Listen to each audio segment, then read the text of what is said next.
speaker. Your voice is not clear. There is problem with the mic. Hello, now it's clear. Yes. So, good morning, everyone. With Sir, I'll continue this session by introducing our chairperson, and chairperson will carry forward the process by introducing our speaker of this second R.R. Singh Memorial Lecture.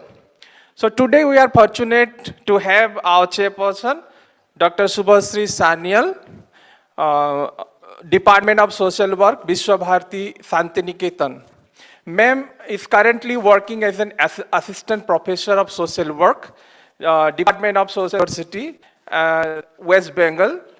She is an academician with 10 years of experience in teaching and research in distinguished universities under Government of India, with experience in conducting social development analysis with a particular focus on social inclusion and gender mainstreaming with UNICEF and ICRW. Equipped with research skill in both qualitative and quantitative methodologies, in conducting social development analysis for academic and action research-based projects like Childline India Foundation and ActionAid India. Possess the ability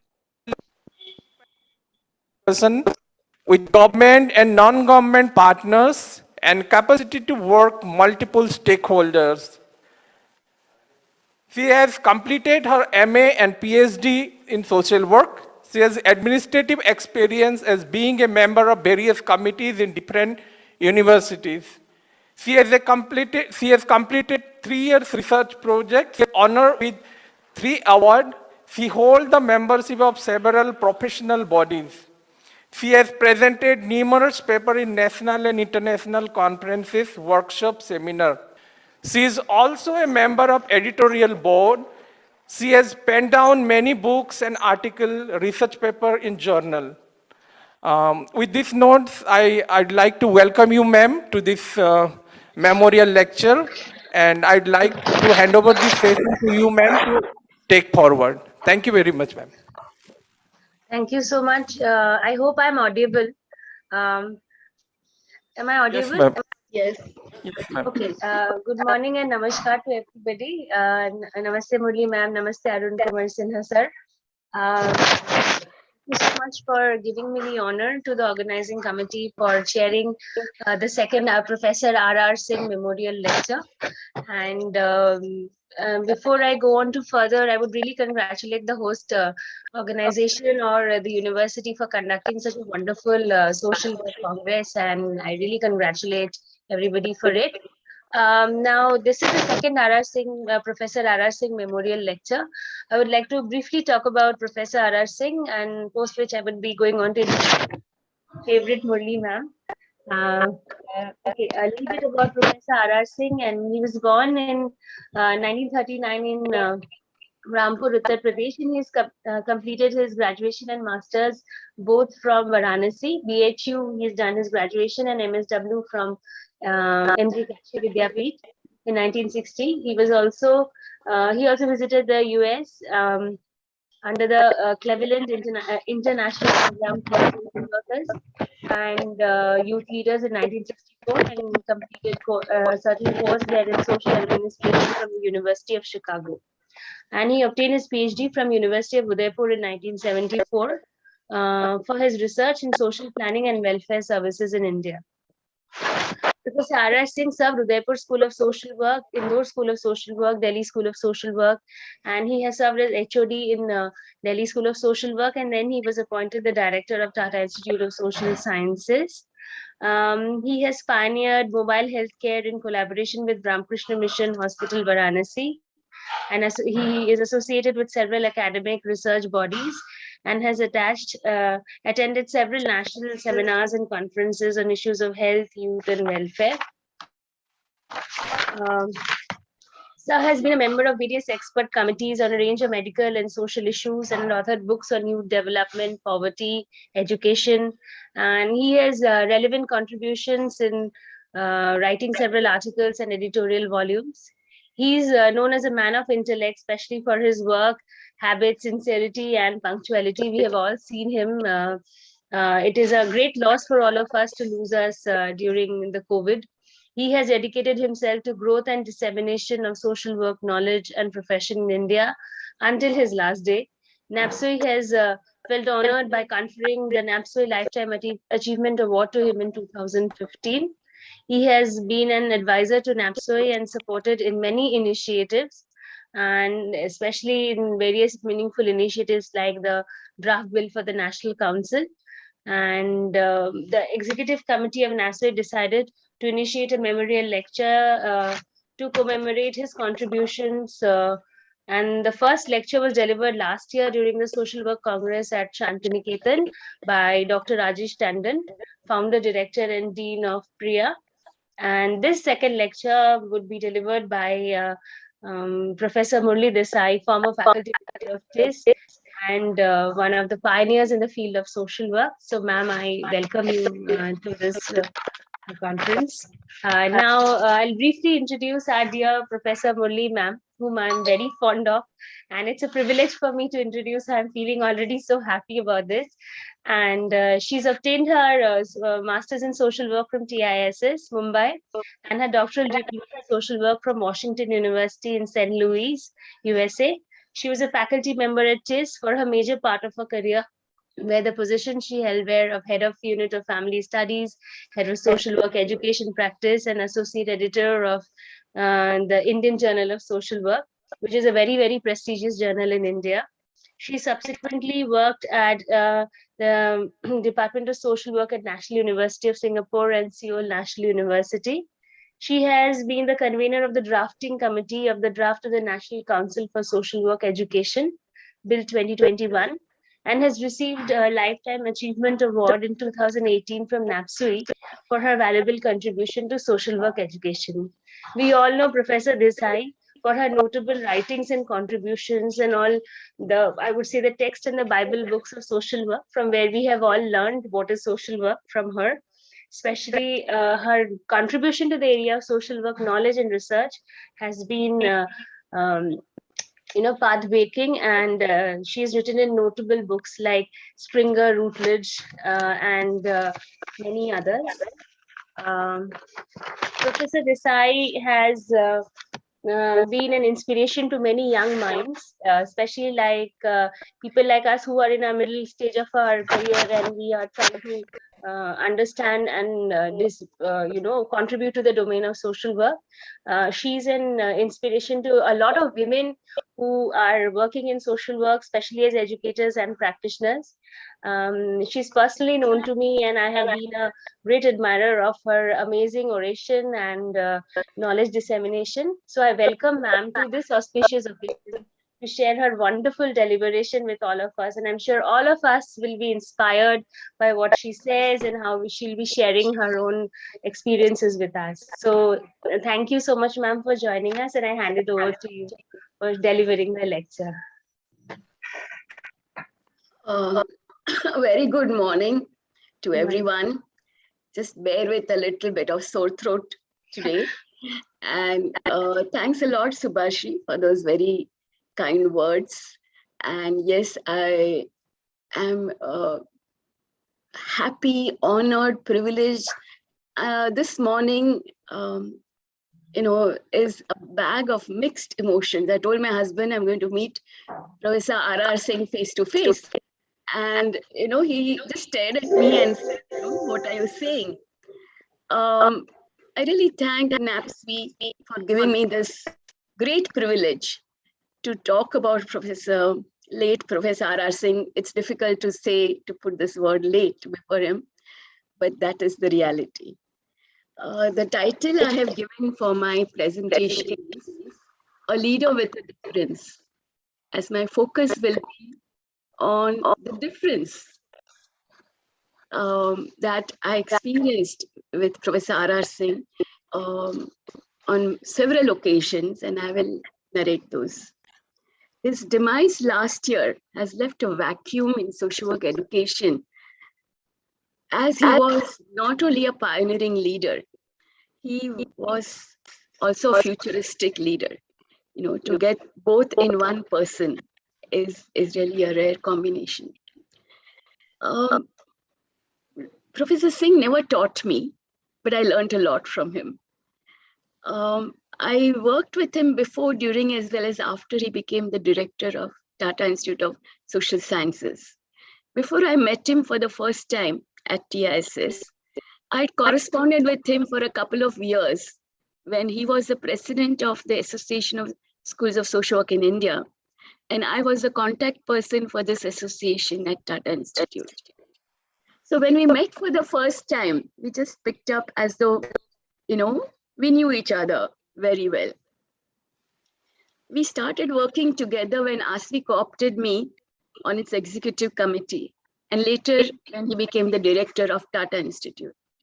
However, it was after my retirement that I got to know more about his thoughts and reflections through various activities that we planned together and carried out some of them without either of us being in any official position in any institution. His support was so stimulating. It gave a new leash to my post-retirement career. I will not share in this memorial lecture the details of what all he's done. Subhashree did give us an overview of all the different institutions that he has contributed to. I will focus upon his unique personality traits that made him a true social work leader. Whenever I saw him, I got these vibrations that everything is going to be fine. Isn't that amazing feeling to get from another colleague? Why? Why did I get those vibrations? I draw answers from my experience of working with him, combined with the article he wrote on his career journey and reflection. After my retirement, when I decided to write my career review and reflections and shared it with Professor Singh, he found this exercise very meaningful and decided to write his own career review. He also encouraged and supported my idea of a book on career journeys and emerging reflections on social work education by select retired social work educators in India. This book was published in 2019. Professor Singh titled his article, "A Journey Without End, Experiences and Reflections on Social Work Education." He writes, there are situations or problems in one's professional career which one can share and act upon. There are others which one is unable to share, only act upon. They keep agonizing and therefore they are suppressed and finally repressed. He writes that the space provided by the editor allowed him to unburden himself. It unlocked the floodgates of memory, which will be difficult to close. Delving into life's journey again was thus satisfying, fulfilling, painful, unfolding, and cathartic, with malice towards none. He wanted to title this book The Odyssey of Social Work Educators, which the publisher found too esoteric and did not agree.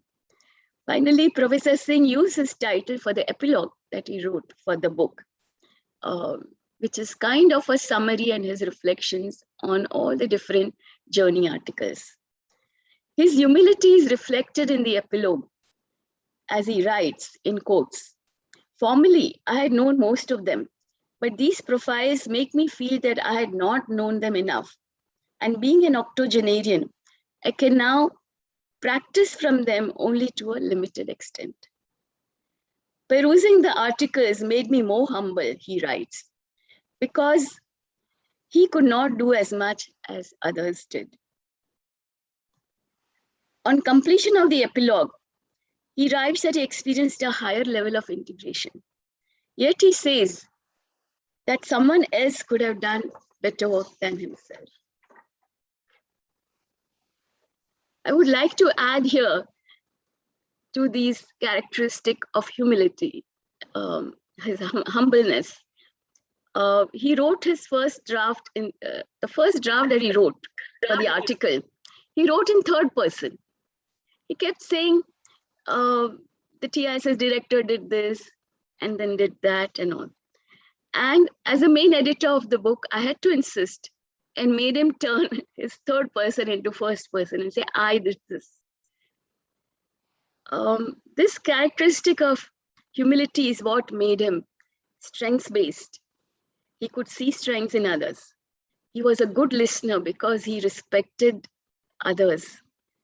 And he was a lifelong learner with not only colleagues, but also with students.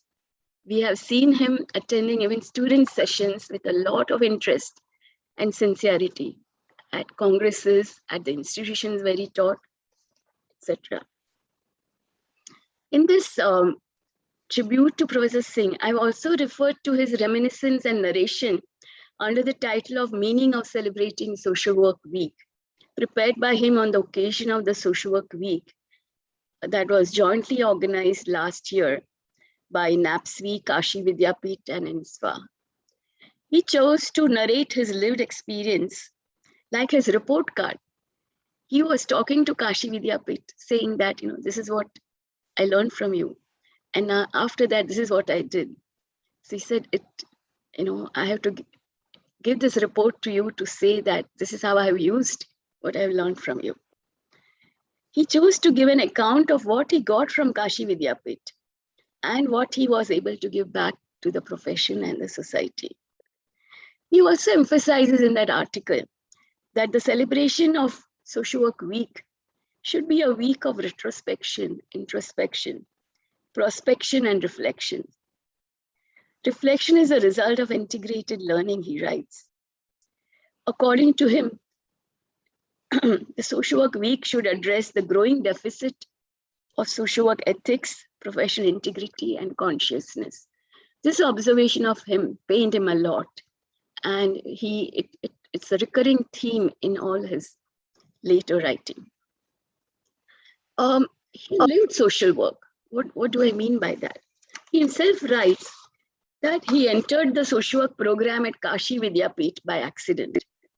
And yet when I once asked him the reasons for his unique personality, he said whatever he is today, he owes to his selection of the most noble profession.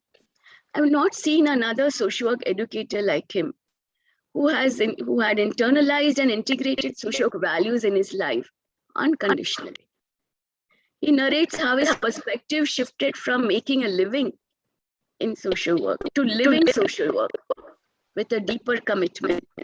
He writes in his article that his entry into social work profession provided him with rich opportunities to enlarge his vision and perspective, deepened his commitment to action and capacity to withstand diverse forms of pressures and opposition, and absorb shocks to respond to emerging situations by understanding the meaning of behaviors and dynamics of stakeholders. It was a process of making, unmaking, and remaking of the professional self through the concurrent process of individualization and socialization, he writes. He used all the principles of human behavior and methods of social work to deal with resistance to change and overpowering of reason by emotion. In spite of scathing criticism, he received support all along, which was sustaining, he writes. On taking up a new assignment, a colleague remarked, "You had the option." He was of the view that in challenging situations and contexts, the only option is to encounter the situation head on and move ahead. There is no escape or calling it quits. Satisfying work has its own rewards. It is enabling, empowering, and ennobling because a career becomes a commitment. This is the lesson that he learned and continued to practice, he writes. Sustained individual efforts, even walking alone at times.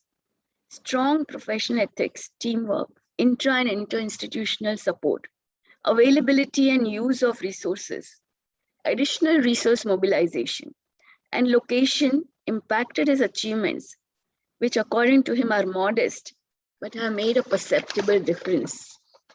He had his likes and dislikes about people, but would never say a word against any colleague to another colleague.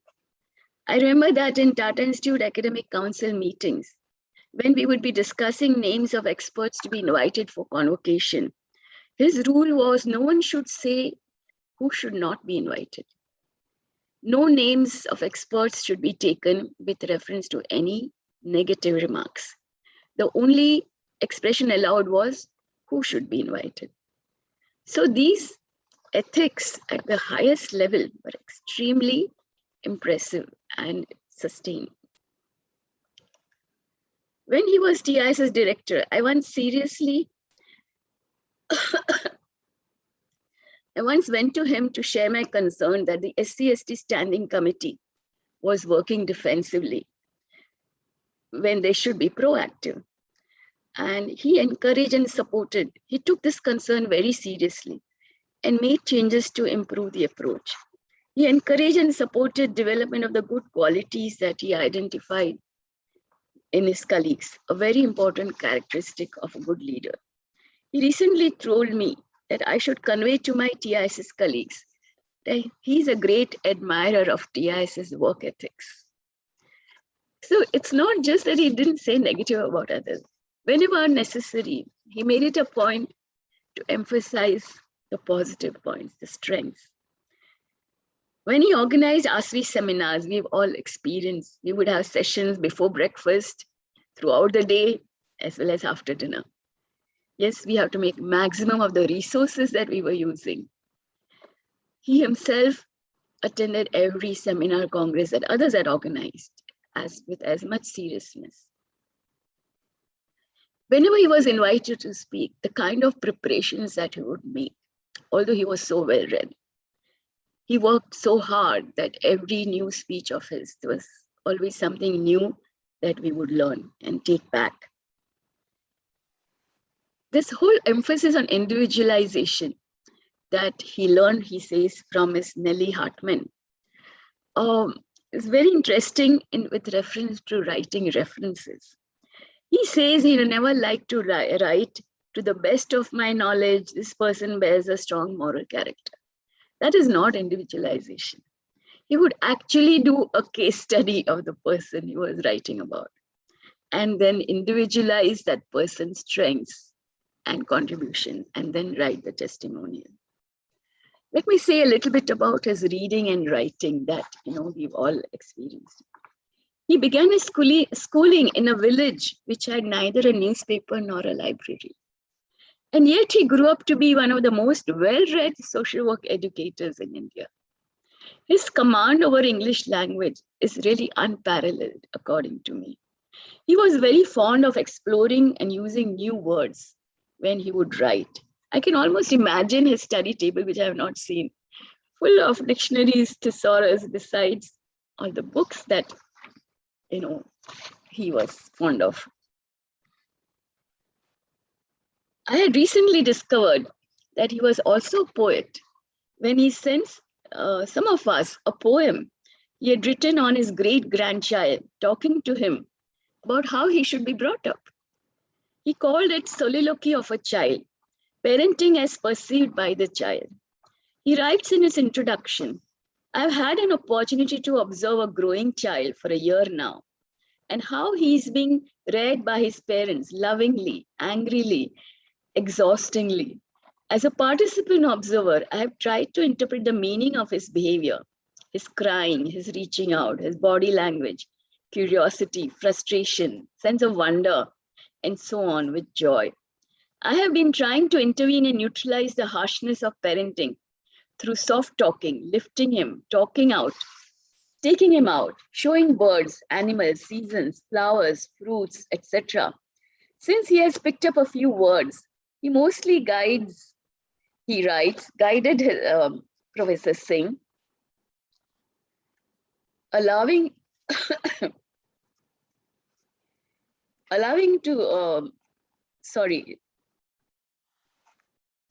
Since he has picked up a few words, Professor Singh writes, the child mostly guided him to see and show his toys, the way he plays and engages him to join.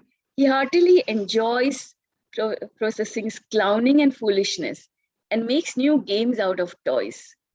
It is part of his preparation for his preschool experience and also to address later such problems as social inequality through playway. Selection of stories and telling them will sensitize him. I'm assuming that I'm a child of 2 years, processing rights, and act accordingly to the extent possible in spite of limitations of age and physical movement. Processing recommends that the above soliloquy can be used in teaching the process of child development, life cycle approach, parenting, interaction within a family, child psychology, and so on. This soliloquy is an effort in this direction. Similar attempts can be made, he recommends, to portray children at work, girl child, based on observations and actions over time. In his career review, Professor Singh writes, over 5 decades of my engagement with social work education provided me rich and varied experiences to observe, learn, and lead, to deal with constraints and frustrations, and play diverse roles to strengthen the profession. It was a growing up and growing out process at different phases of individuation, professional socialization, and integration. During this period, he worked under different auspices, affiliated institutions, central, state, and deemed universities, and also in voluntary research and service organizations.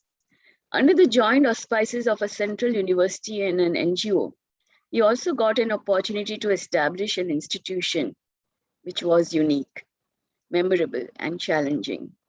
The bouquets and brickbats that he received during his journey, he writes, led to a very useful self-analysis and continuing search for creative and new solutions to meet emerging challenges. This strengthened his resolve to engage with the profession through deep immersion and emergence. He organized these experiences in his article to show a dialectical relationship between the self and the profession. He notes that readings and interactions during his career journey led to the strengthening of his clinical approach, and there was a progression towards the developmental on the clinical development continuum. He developed a blend and integration between the psychodynamic and the eclectic approaches and their integration. He was self-analytical, local and global, people-centered, and stressed work with diverse entities. The role that he played, he writes, was that of learner, doer, facilitator, shock absorber, and innovator. Lovely way to describe him. Now to write a little bit about his leadership style, or rather, my main theme of this presentation is on his leadership style. I worked with different directors at TISS and different presidents of professional associations and observed different leadership styles. I observed that they have all grown tall, but the leader that has made his colleagues and the profession grow tall was Professor R.R. Singh. He made sure that he doesn't grow tall by himself. He took the profession with him. He took his colleagues with him. He made sure his colleagues also grew tall. He truly applied social work principles from macro to micro levels in administration of the respective system, whether it was a school of social work or a professional association. He writes, institutions like individuals grow and change, and they need continuing renewal, entry and exit of faculty or staff, addition to resources, and revision of courses bring about change in the institution's personality, and the leadership needs to be sensitive to them and begin anew its response to new challenges. Earlier, he had mentioned that a leader should anticipate and absorb shocks and act as if he or she is unhurt. He gives an example when once he went to the room of a colleague to discuss a matter, and in no time, he was greeted with the words, "You may go." He notes that this warranted at least a memo, but the action on this angry remark in the form of sharing it with a few colleagues appeared to be the only solution. There was a phone call at night from this specific colleague who said, that he realized what had happened, and he remarked and told him that you are great the way you responded to his angry remark. Professor Singh responded back to him saying, you are greater. And the matter was over there. He concludes that interaction with such colleagues who are highly inflammable and not to be loose shunted, put to test all the time what one has learned in social work, especially social case work, group work, and psychopathology. This shows the working of social work in institutional administration together with self-enhancement. Professor Singh further notes, in quotes, leadership, headship, or directorship are positions to play roles, and the incumbent has to choose how one plays them. On one of the rounds of the new building of TISS, he visited colleagues in their rooms to greet them. One of them stood up and said, I'm shocked to see the director in my room.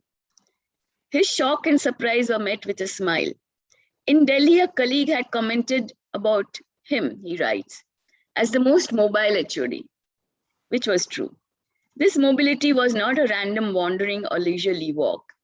It was an interface with entities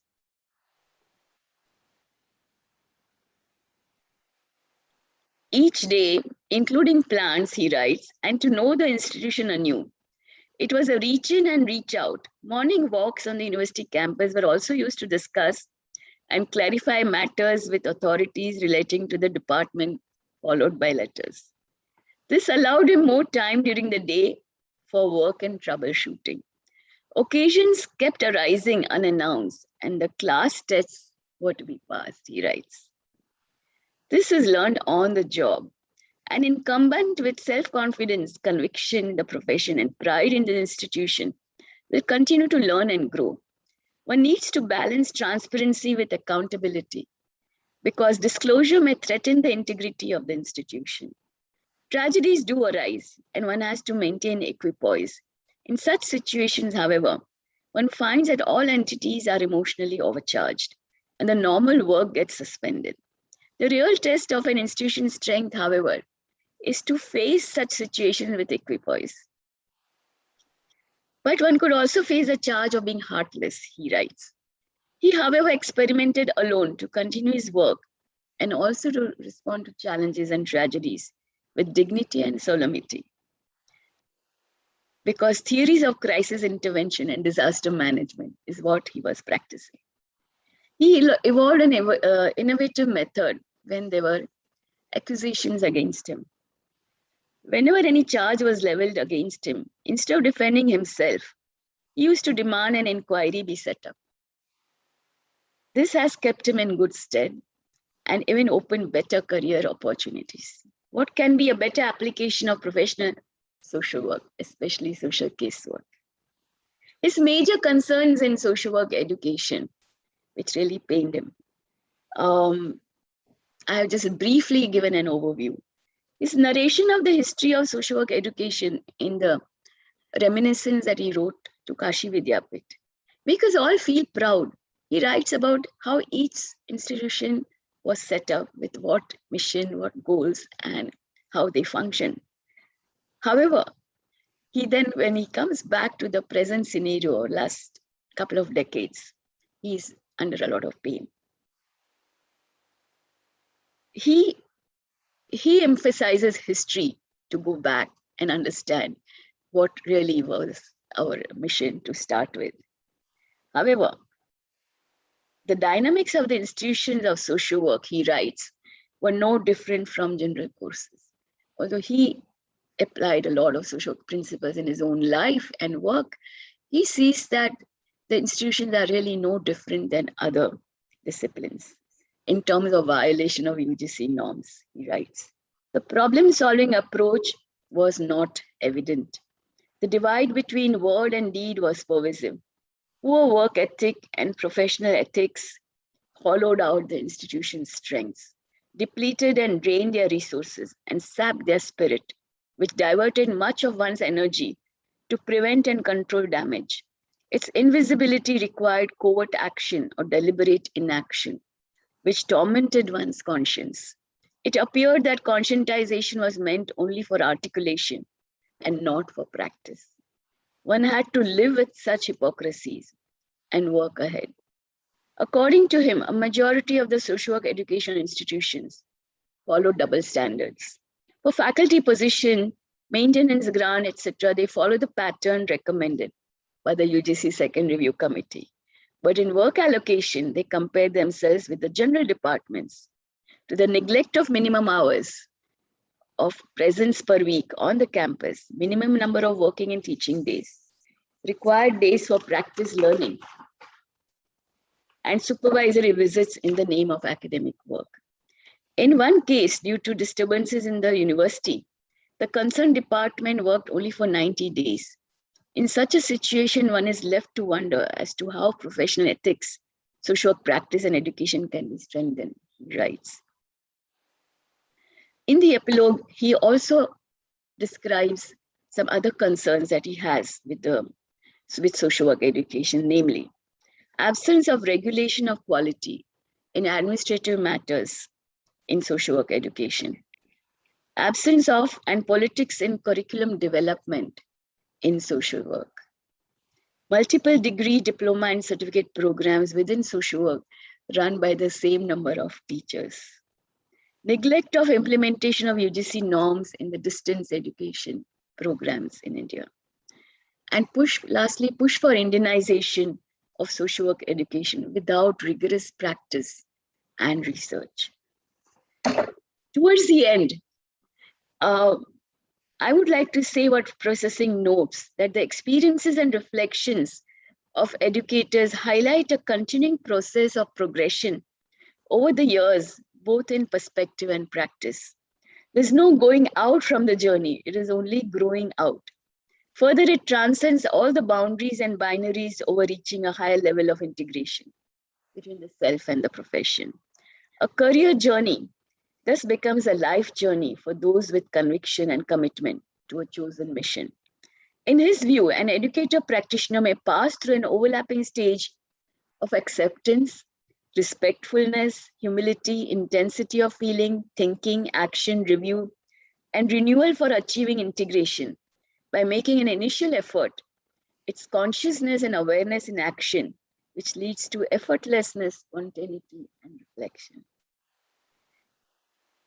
The last project that he worked was about the National Council for Social Work Education, like Subhashree mentioned. He provided very significant inputs as he was the one to prepare the first ever draft for the council in 1993. And his inputs were extremely valuable, but he left us halfway during this process. But I'm sure, his rich legacy is with us to keep us going ahead. Here also, I want to share one example of the way he dealt with crisis. We received very scathing criticism from one institution and on the draft bill, the 2020 draft bill. And his observation, his response was very simple. He said he respects the criticism and expects the institution to prepare its own draft bill for the council. Of course, that never happened. Okay, so this was his approach. He was never defensive, he was proactive, and it kind of quietened down the aggressiveness in the other person. The title of his article, A Journey Without End. Can a journey be without an end?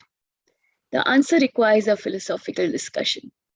I was told that when he was hospitalized for COVID, he carried his writing pad and a pen. I'm sure he would have loved to take them along with him wherever he's gone. In the postscript of his journey article, Professor Singh notes that when he concluded writing that article, his 4.5-year-old great-grandchild said, "Dadu, you have studied very hard. Now you go to sleep." Professor Singh, we all want to say with gratitude that you have worked very hard and left behind a rich legacy for seeking the best for us to follow. Before you went to sleep to be missed forever. In conclusion, I can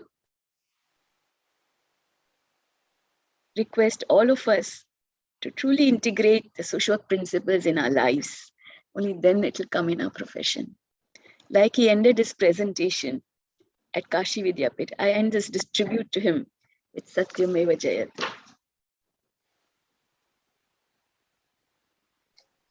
Thank you so much, ma'am. And it was very, very emotionally touching. And we went back on time, and I could actually visualize sir and the way he was. I saw him very briefly, though.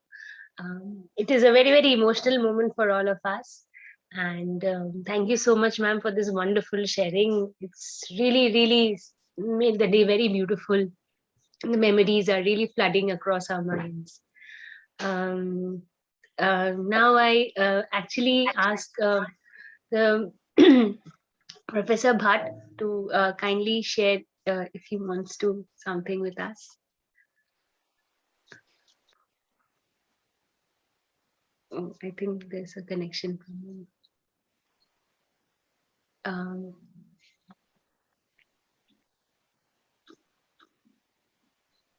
Sir, are you there? Okay. Sir, the mic is mute, sir.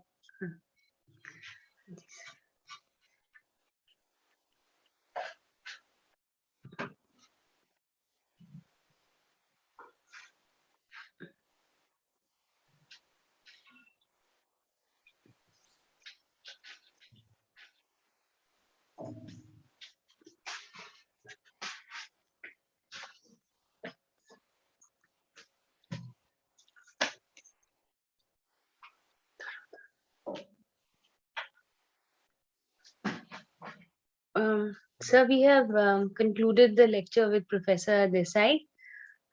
If there's something on the, anybody from the audience would like to share something, we welcome. We have also Professor Bhatt with us. And anybody would like to share anything about Professor R.R. Singh and the way we discussed today? So I invite everybody.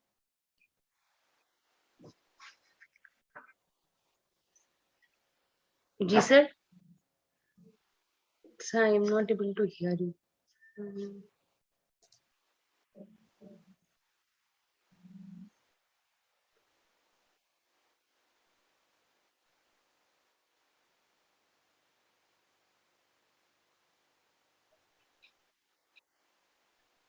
Professor Bhatt, you are not audible.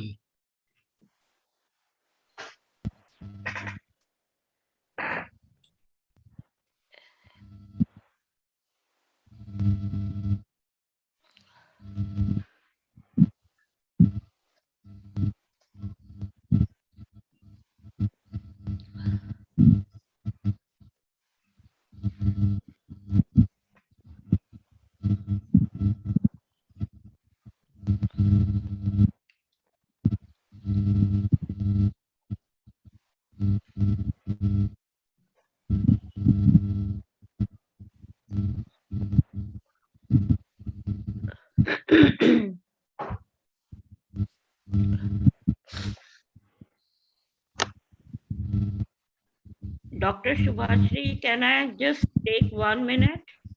Sure, ma'am. Sure, ma'am.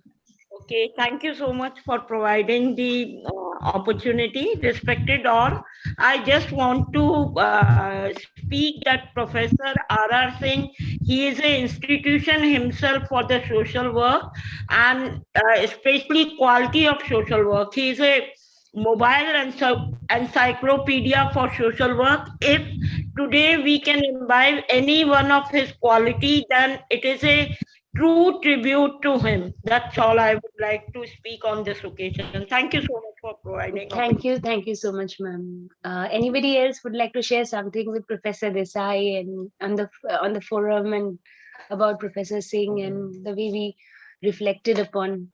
Anybody else from the audience? I can say just one line, if you permit. Sure, absolutely. Okay. So I just want to, it was really a very befitting memorial lecture. Wonderful. Thank you, Professor Desai. And I just want to highlight one point which of course, all the points were very relevant, but something that really touched me was that he was a leader who not only grew tall himself, but who made the profession and his colleagues grow tall. That is a wonderful, wonderful tribute, and so true of Professor R.R. Singh. I'm so glad you mentioned this. Thank you very much.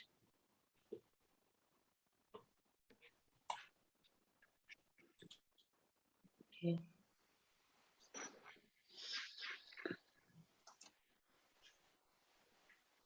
Do we have any more sharings from the audience? Otherwise, we could go ahead and conclude the session.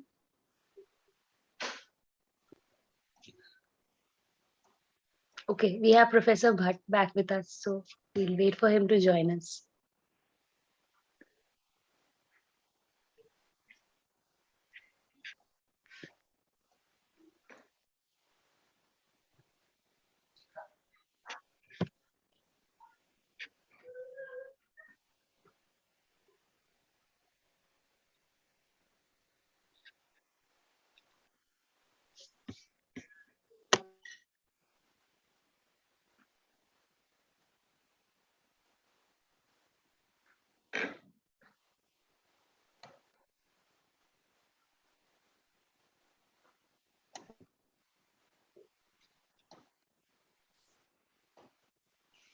Yeah.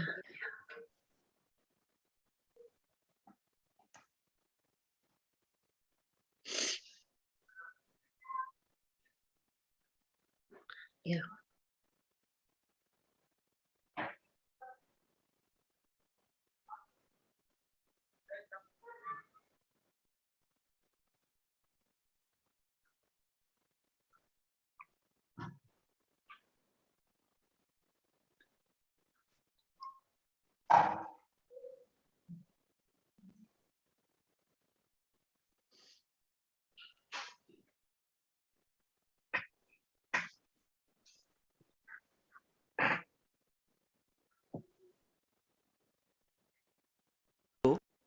Am I audible? Yes, sir. Yes, sir. Sanjay Bhatt here. Yes, sir. Yes, sir. Absolutely. Good morning, sir. Good morning. Good morning to everyone. And thank you, Professor Desai, to highlight many aspects of Professor R.R. Singh personality and his concern towards social work education in particular and people large in general. I have a very long association with Professor R.R. Singh, and we have been very closely worked with many projects. Now, taking out his viewpoint, he has been part and parcel of most of the Congress, and in fact, he was since inception of this Indian Social Work Congress concept. He was our guide mentor, and he used to tirelessly work for the association, guide us. About the social work education, he has a full focus on the practice part. He says learning by doing was his mantra, and he used to say that if you will remove the practice part or field work from the social work, you are not doing justice neither with the students, nor with your client group, nor with your profession, and you will be just a social scientist. So, whenever there is a discussion on social work education, he has represented in large planning bodies, right from the UGC review committee to the curriculum framework with the NEC manual preparation. Many places he has made his contribution. And his concern was that let the social work be understood, first keeping the client or person before deciding anything.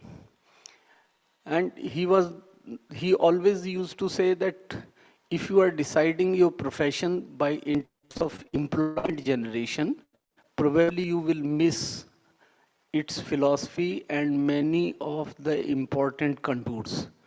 He says, I am not against that a student should get an employment, but while you are designing the course or making the course available to the people, that should not be the prime criteria. So whenever we used to say, sir, can we initiate a course in CSR because there is a lot of demand? He says, of course there is a lot of demand, but see that how your profession, your education, your training is going to contribute that.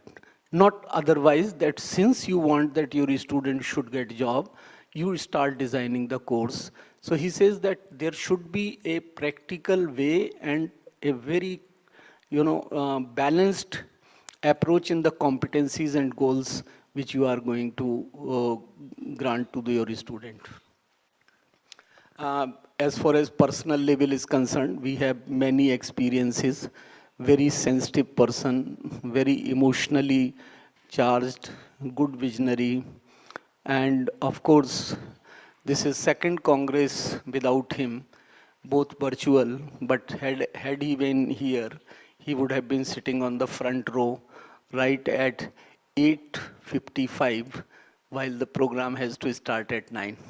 So not taking much time, some time went into the technical glitches, for which Professor Singh used to say that sometimes technology is not very supportive to us.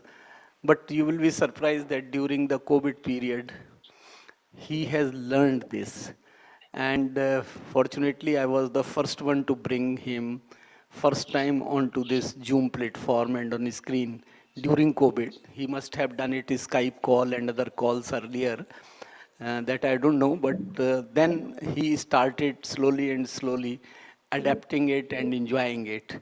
And that was the once when I talked, sir, how do you feel about this, that you are delivering lecture?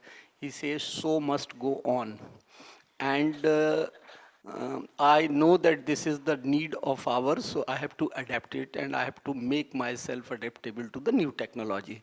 And many small tips his students remember.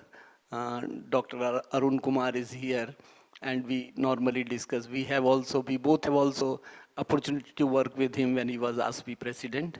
And we used to wonder that how minutely he used in our newsletter that, this word you, because this will convey a wrong meaning to the people. So thank you, Subhashree, for allowing me and waiting for my comments, though I was not prepared. No, So I no, just, sir. thank you. Okay. Thank you, Professor Bhatt, for this wonderful sharing of thoughts and feelings. Today is a very special day for all of us. We are remembering Professor Singh in a very emotional way, in a very personal way, as well as from our profession.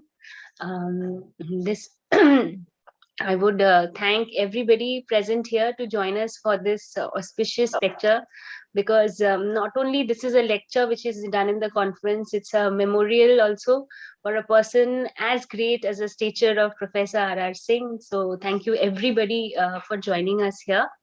If there's anybody also in the audience who wants to share something apart from Professor Pratibha Mishra and others, then we can share right now, else we can of course go ahead and conclude the session and take the Congress forward. Anybody else from the audience? Okay. So, sir, with kind permission from Professor Murli Desai and Professor Sanjay Bhatt and Dr. Sinha, I hand it over now to the organizing committee. And thank you so much, everybody, for joining us here. Though we are connected in via electronic media, yes, emotionally also we are all connected to each other. On this note, I thank everybody for allowing me this opportunity to host or chair this session. Namaskar. I hand it over to the organizing committee. Thank you, ma'am. Thank you very much for Thank chairing you. this session. Thank you. Okay.